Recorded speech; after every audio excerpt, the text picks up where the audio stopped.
panggilnya kayak gitu. Iya, Karena ada yang spesial di episode kali ini. Iya dong, ciao. Itu adalah kayak hai karena gitu. Kita di Italia. Karena kita sekarang akan menuju ke Italia, negara yang terkenal dengan pastainya, spagettinya enak nggak sih, jadi lapar ya. Ngomong-ngomongnya Mas ya.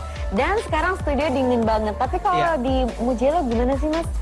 Mugello cukup panas. Cukup panas, beda berarti ya sama di sini ya. Oke, berarti apakah mungkin dari hasil kualifikasi yang kita sama-sama sudah tahu ini, pemilihan ban mereka ini sudah tepat? Nah itu dia, pemilihan ban di Mugello ini boleh dibilang memang punya refleksi terhadap pemakaian ban di 2 tahun yang lalu. Kenapa 2 tahun yang lalu? Karena tahun lalu kita tidak race ya di sini. Sekali. Gitu. Oh gitu. Anyway lupa. Kalau nggak kenal tuh nggak sayang. Jadinya setiap pembukaan tuh harus kenalan. Tapi tadi lupa. Gara-gara si ciao-ciaoan ini. Selamat malam GP Mania, kembali lagi bersama kami. Ada saya Inji Ang dan juga partner saya TMC Blog alias Taufik Hidayat yang akan menemani di Sabtu menuju ke hari Minggu kalian dalam kualifikasi MotoGP Trans 7. Tenang aja, bukan hanya ngobrol-ngobrol membahas soal tentang kualifikasi, tapi juga akan ada kuis-kuis berhadiah untuk kamu. Jadi pastikan tonton sampai akhir dan dengarkan baik-baik apa saja yang kami bicarakan. Oke, GP Mania? Nah, sekarang kalau balik lagi ke soal Mugello yang ini. Kalau tahun lalu itu kan nggak ada, sangat disayangkan ya. Tapi kalau sekarang tahun ini ada, layoutnya kan pasti tidak berubah. Tidak berubah. Ya kan? Kalau kita melihat sekilas saja tentang layoutnya ini, sepertinya pabrikan yang memiliki power yang sangat tinggi, which is Ducati yang sekarang juga memimpin, akan cocok di sini, pendapat aku. Iya betul Angie. Kalau kita melihatnya satu sisi aja ya, karena memang benar yang seperti Angie bilang, Mugello ini punya stride yang cukup panjang ya, lebih dari 1 km, 1,14 km lebih tepatnya. Apakah itu yang paling panjang?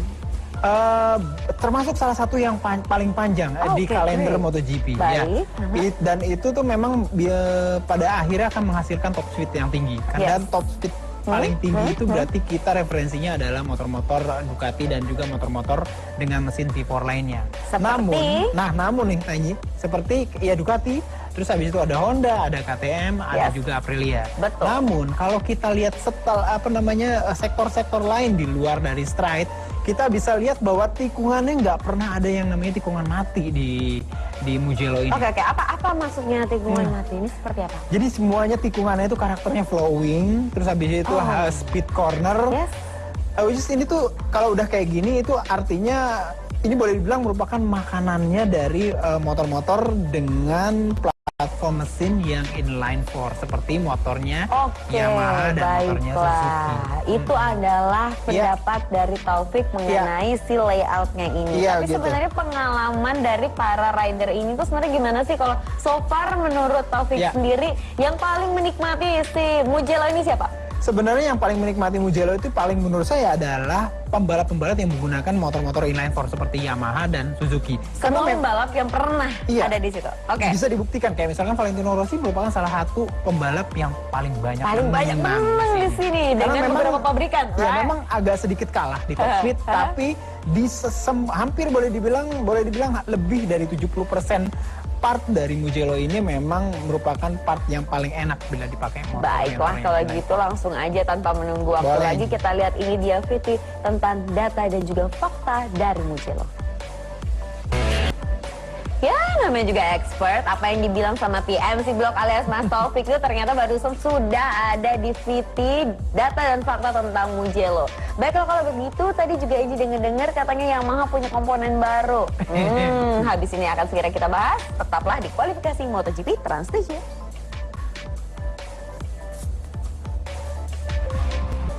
Oke. Back with me Angie Ang dan juga Taufik Hidayat yang tadi Angie udah teaser bahwa katanya ini dengar Yamaha ada komponen baru. Jadi sebenarnya komponennya itu apa, yang dimana fungsinya buat apa? Oke, jadi sebenarnya baru buat Yamaha tapi tidak baru buat yang lain, yaitu alat start ya, artinya bilang whole shot device khusus untuk suspensi depannya. I know this one. Ini kayak yang biar lebih ngegrip ke aspal gitu ya? Betul, pada saat start. Hanya pada saat start. Jadi pada dasarnya kita bisa lihat nanti di gambar belakang itu dia itu akan membuat suspensi depan tuh terkompres, tapi dia tetap terkompres. Jadi membuat posisi motor tuh benar-benar kayak yang rendah banget. Artinya center of gravity atau bobot. Ini kita bisa lihat ini Valentino Rossi. Nah, kita bisa lihat suspensi depannya antara bagian atas front cowl dengan ban itu kan deket banget. Nah, jadi kayak yang ceper banget ya. Benar-benar. Dan ini tuh memang membuat motor tuh posisinya jadi lebih rendah. Jadi pas kalau dia start, naik itu minim gitu. Ya minim wheelie. Nah, seperti kita ketahui kalau wheelie-nya kebanyakan itu akan mengurangi speed atau mengurangi ya gitulah. Kalau MotoGP sekarang tuh 0,01 atau 0,001 tuh benar-benar sangat berarti. Sangat berarti. Tapi kenapa Yamaha baru sekarang sih? Ya karena memang itu namanya kan kalau evolusi dari part seperti ini tuh ada boleh dibilang ada banyak yang harus dilihat, kayak misalkan tingkat safety-nya juga. Kenapa? Kalau dia tidak bisa terlepas pada saat setelah tikungan pertama itu bahaya. So Yamaha wants it to be perfect pelan-pelan, gitu ya, pelan-pelan. Jadi Evolusi pengembangannya nggak bisa langsung. Menjanjikan tidak? Saya pikir menjanjikan karena memang ini merupakan permintaan dari hampir boleh dibilang semua pembalap Yamaha, terutama Fabio Quartararo. Bahkan Fabio Quartararo waktu masih di Petronas atau waktu kemarin? Hari Kamis waktu saya Zoom meeting dengan beberapa jurnalis. Banget, aku kok nggak diajak? Ya besok kapan-kapan aja ya. Dia bilang bahwa memang semenjak itu dia boleh bilang nge-push mekanik dari engineer dari Jepang, dari Iwata untuk menghadirkan ini, dan akhirnya di seri ke-6 di Mugello ini akhirnya dihadirkan. Baiklah, nah dengan juga ini katanya itu Rossi dan juga Morbidelli juga memperoleh part aerodinamika nih katanya. Ya katanya biar lebih licin. Maksudnya apa? Jadi kalau misalkan part aerodinamika itu kan kalau di motor itu memang ada regulasinya. Kita hanya memperoleh update hanya sekali aja. Tapi ada beberapa part yang lain yang nggak masuk dalam regulasi, yaitu misalkan di wear pack. Dan kali ini produsen dari wear pack yang dipakai oleh Valentino Rossi ini gambarnya seperti ini. Kita bisa lihat di bagian punggungnya ya, di bagian punggung sebelah sini tuh udah kayak sirip-sirip kecil. Ya, sirip-sirip kecil ini. Dan di bagian punggungnya itu ada sirip-siripnya yang agak sedikit transparan. Itu tugasnya untuk meminimalisasi turbulensi yang hadir. Kalau misalnya kita lihat ya angin ke belakang itu nanti dia akan menghasilkan turbulensi. Nah, turbulensi itu seperti kita tahu akan menambah friksi atau gesekan udara. Ujung-ujungnya dengan turbulensi akan mengurangi speed. Gitu. Itu. Iya, walaupun ini sebenarnya nggak terlalu banyak ya untuk menambah speednya, mungkin hanya 0,001 atau 0,01. Tapi seperti yang kita sudah bicarakan bahwa di MotoGP yang begitu ketat seperti saat ini, angka segitu tuh bisa menentukan. Saking ketatnya ya. Ini saking ketatnya, bukan hanya regulasi, bukan hanya something new kayak park gitu, tapi juga yang lebih ketat lagi adalah persaingannya, karena kita tahu legend kita Valentino Rossi ini lagi ada sedikit pembicaraan dengan Marc Marquez yang ramai diperbincangkan. Selain Marquez dan Viñales juga berarti nah ini sebenarnya seperti apa? Kenapa legend kok digituin sih, Mas? Gitu ya. Ini sepertinya saya tahu pembicaraan Marc Marquez pada saat Zoom meeting juga itu kalau nggak salah. Itu dia bilang bahwa ada perbedaan mentalitas antara Marc Marquez, antara dirinya gitu ya. Marc Marquez bilang pada dirinya dengan Valentino Rossi. Kalau Marc Marquez bilang kalau saya sudah merasa saya tidak sanggup lagi, maka saya akan selesai atau saya akan berhenti membalap. Tapi dilanjutkan lagi. Dan ini berbeda dengan Valentino Rossi yang dia lihat bahwa Valentino Rossi sepertinya masih terus mau menikmati balap, sehingga ada kemungkinan tahun depan dia masih membalap, tergantung dari hasil setengah musim pertama di 2021. Bagaimana hasilnya sekarang? Kita lihat sampai sesi 2-3 seri lagi. Ya, langsung aja ya. Ini udah adalah waktunya kita menyaksikan babak kualifikasi pertama. Ini dia GP Mania.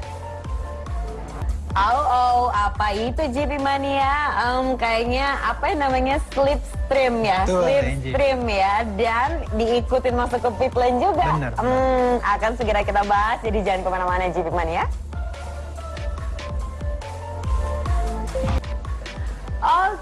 JP Mania, apa yang baru saja kita saksikan tadi? Oh my god, ini tadi yang barusan kita saksikan nih Mas.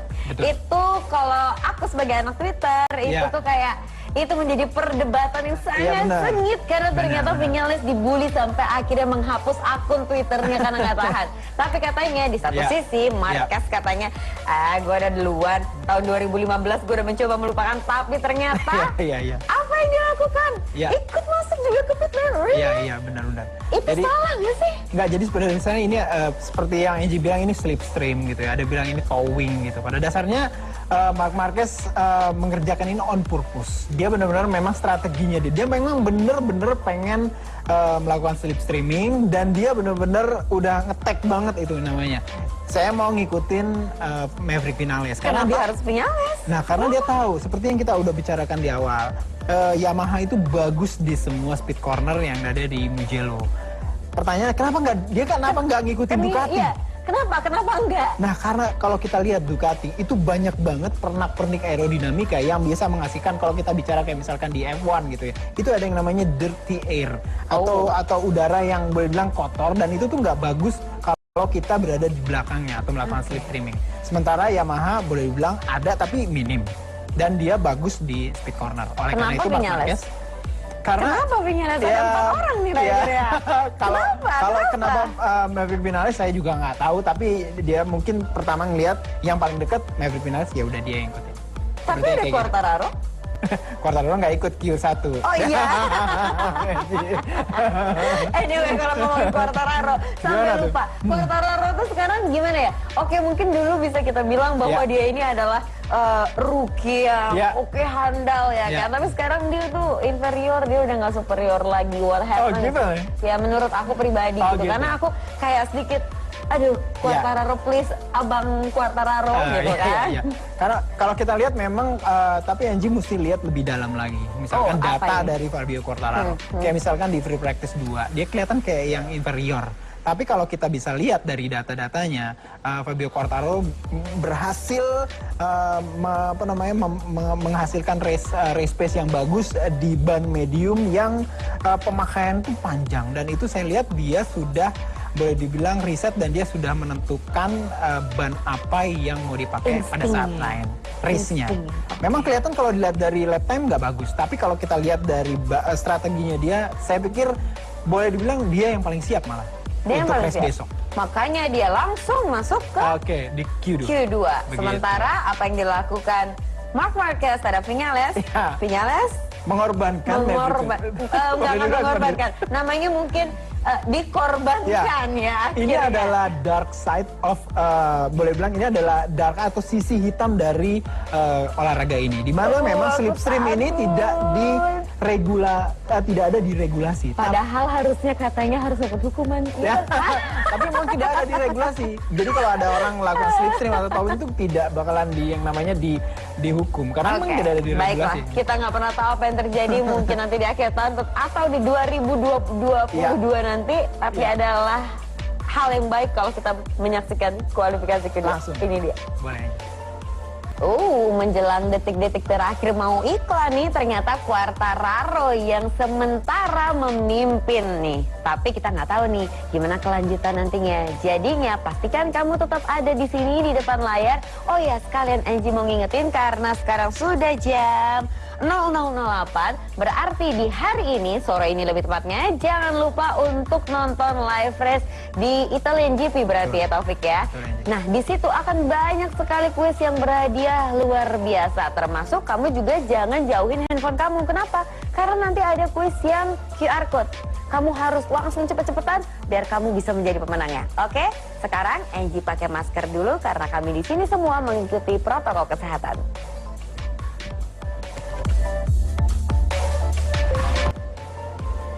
Masih ngobrol-ngobrol dalam kualifikasi MotoGP Trans 7 bersama saya Angie Ang dan juga partner saya Taufik Hidayat. Yang ingin saya pertanyakan sekarang adalah tentang pabrikan lain nih. Pabrikan lain misalnya seperti tadi kalau Taufik bilang ini adalah sirkuit yang dari layout cocoknya untuk Ducati, untuk ini dan tersebutlah misalnya ada KTM misalnya. KTM misalkan, Aprilia? Aprilia oke juga bisa. Nah, sekarang apa sih yang baru yang mereka bawa untuk di 2021? Kayaknya misalkan pertama itu adalah KTM, di mana seperti kita ketahui kan ya, secara regulasi sasis bisa diganti kapan aja. Dan khususnya di Mugello ini mereka bawa sasis baru yang boleh dibilang berbeda bila dibandingkan di Le Mans atau di beberapa seri sebelumnya ya, termasuk juga RS. Sasisnya ini agak sedikit, jadi mungkin evolusi dari sasisnya KTM itu, walaupun mereka tetap konsisten dengan menggunakan besi gitu ya, dengan menggunakan logam besi, tapi bentuknya tuh jadi semakin lebar dan semakin lebar, jadi hampir mendekati model sasis perimeter frame yang biasa digunakan di pabrikan-pabrikan lain dan Ducati. Apa? Efeknya di sini lebih ke arah kelenturan dan kekakuan. Tergantung yang mana yang mereka mau. Tergantung dan kaku. Lentur dan kaku tergantung dari mana apa yang mau mereka bisa dimainin gitu ya. Bisa dimainin kayak gitu. Oke, baiklah. Lalu bagaimana dengan Aprilia? Apakah ada yang baru dan sensasi seperti misalkan Dovi di Aprilia? Iya. Memang beberapa masukan Alexis Fargo bilang memang di Mugello ini ada beberapa masukan dari Dovizioso hasil dari tes sebelumnya baik di Misano maupun di Misano 2 kali gitu ya, dan itu lebih ke arah setup elektroniknya gitu ya, setup elektroniknya baru, beberapa insight dari Dovizioso, dan juga kalau Angie bisa lihat Dovizioso hadir di track di Mugello ini karena dia pengen lihat langsung efek dari apa feedback yang dia berikan kepada Aprilia. Oh, mungkin sih nggak sih dia punya kans untuk naik podium, karena kayaknya kalau sekarang kita ngomongin Alexis Spargaro nih maksudnya. Oke. Sekarang karena kita barusan tadi melihat bahwa ternyata Alex udah di atas tiba-tiba. Oke, si rider Prancis kembali menempati yang pertama. Tapi apakah mungkin ada rider apa namanya? Akamsi, anak kampung situ yang akan naik podium? Nanti dulu aja deh jawabnya kayaknya ya. Nanti dulu aja, nanti tahan dulu. Sekarang udah lanjut untuk kualifikasi kedua lagi. Silahkan GP Mania. Oh my god, hasilnya sudah keluar. Demikian pula dengan hasil dari kuis minggu lalu yang sudah bisa menebak dengan benar siapakah prediksi dari, kalau yang kemarin partner saya adalah Mas Arif bukan Mas Novi kemarin. Nah, jadinya dari pertanyaan, dari obrolan kami berdua, yang memenangkan dan akan mendapatkan hadiah menarik adalah dia yang memiliki akun @ohmytruth_ atas nama Ruth Julia. Congratulations GP Mania. Susah ya namanya, Oh My Truth. Kalau ngomong kayak Oh My Truth. So what's the truth for your prediction? Apa prediksinya gimana sekarang kalau kita lihat sejauh ini? Prediksi saya yang ketiga Johan Zarco. Ya. Zarco still hurts. Kenapa aku jadi bahasa Inggris tiba-tiba berasa program Inggris gitu. Yang kedua adalah saya pikir Jack Miller. Oke, still Ducati. Dan yang pertama Fabio Quartararo. Kenapa Fabio Quartararo? Gak ada Italinya ya? Gak ada Italinya, makanya. Kenapa nggak ada Akamsinya nih? Biar keren aja. Tapi bagaimana bila Akamsi yang menang? Siapa kira-kira Akamsi yang menjanjikan untuk naik podium? Enggak, saya kan bilangnya Quartararo. Tetap tidak mau menjawab siapa Akamsi? Iya. Kalau misalkan Akamsi yang bisa menang di sini, perkiraan saya adalah Pecco Bagnaia. Iya, betul. Kan 3. Masa yang juara? Yang juara satu doang. Oh, yang juara satu doang. Tapi berarti tetap prediksi dari Taufik sendiri yang pertama itu adalah Quartararo. Ya, karena dia stabil. Betul. Dan dari hari Jumat dia udah cukup stabil. Berarti datanya itu semuanya udah jelas. Oke, baiklah, kita akan menunggu bagaimana hasilnya, dan ini adalah kuis untuk kalian semua GP Mania yang menonton. Jadi, dari begitu banyaknya nama yang dari tadi Taufik sudah sebutkan, siapa sih yang sangat diandalkan Taufik untuk menjadi juara yang akan naik podium 1 di live race hari ini jam 5 sore nanti? Ayo, banyak banget kan namanya sampai pusing sengaja tadi. Biar pusing. Ayo, konsen nggak? Konsen nggak? Ya udah kalau gitu. Sebelumnya ingat, live race kan jam 5. Ada juga nih top speed jam 1 siang, maka dari itu jangan dilewatkan. Kalau begitu, sampai ketemu lagi di kualifikasi MotoGP Trans 7 bersama saya Enji Ang dan juga Taufik Hidayat selanjutnya. Selamat malam GP Mania, selamat beristirahat, bye, sehat-sehat semuanya.